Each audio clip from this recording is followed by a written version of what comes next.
नमस्कार, मैं हूं सुनील हालाखंडे और एक बार फिर से मैं अपने इस न्यूज चैनल पर आपके सामने मुखातिब हूँ। आह, 4 जून में जो लोकसभा चुनाव के रिजल्ट्स आए थे उसके बाद मेरे जैसे बहुत सारे बीजेपी के जो समर्थक थे वो काफी मायूस थे और शायद उन्होंने राजनीति में इंटरेस्ट लेना भी छोड़ दिया था। मैंने भी छोड़ दिया था और मैंने काफी समय के बाद मैं ये वीडियो बना रहा हूँ इसलिए क्योंकि हरियाणा ने जो कल बीजेपी को जीत दिलाई है उसमें मेरे तरह के बहुत सारे बीजेपी समर्थकों और राष्ट्रवादियों को वापस से वो ऊर्जा का एक नया स्रोत उनमें दे दिया है। बहुत से लोग बीजेपी की जीत का अपने अपने हिसाब से एनालिसिस कर रहे हैं। इसमें मेरे हिसाब से 2-3 पॉइंट हैं जो इम्पोर्टेंट है, जो मैं सोचता हूँ कि उनकी वजह से बीजेपी की जीत हुई है। एक तो सबसे बड़ा कि योगी जी की एंट्री जो हरियाणा के चुनाव में हुई थी और बटोगे तो कटोगे वाले जो उनका नारा था वो वहां पे वर्क किया और उन्होंने काफी 5 या 6 कुछ उन्होंने सभाएं की और उसका काफी इफेक्ट वहां पर उनके चुनाव परिणामों में हुआ।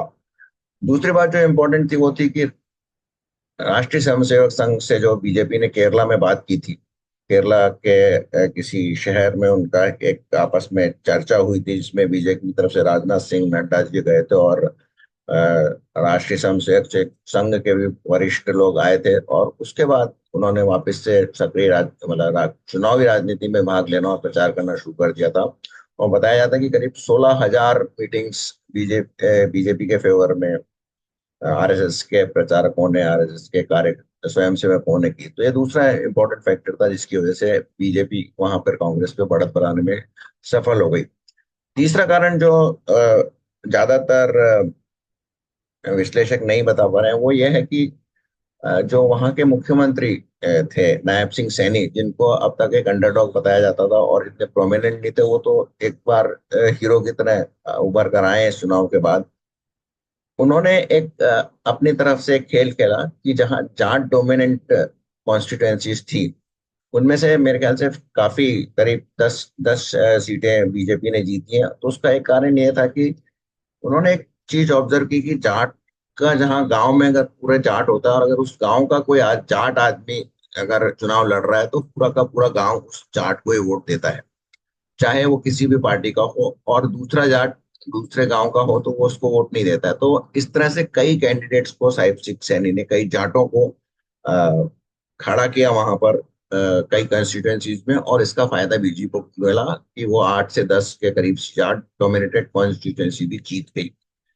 इसमें जो लोग ये भी बता रहे हैं कि ये जाटों का जो ध्रुवीकरण हुआ उसका एंटी जाट ध्रुवीकरण भी हुआ और ये भी एक कारण था कि बीजेपी जीती। तो जाट ध्रुवीकरण में जो जाट डोमिनेटेड कॉन्स्टिट्यूएंसीज थी उनमें बीजेपी के जीतने का ये कारण मैं मानता हूँ।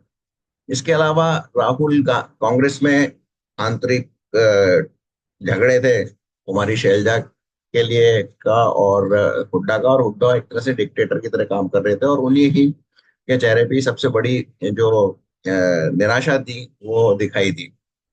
तो ये मेरा छोटा सा एनालिसिस है। इसके साथ ही मैं वापस कोशिश कर रहा हूँ कि वापस से आपको राजनीति पे अपने हिसाब से विश्लेषण करके बताऊं। अगर आपको अच्छा लगा हो तो इसको लाइक कीजिए और शेयर कीजिए।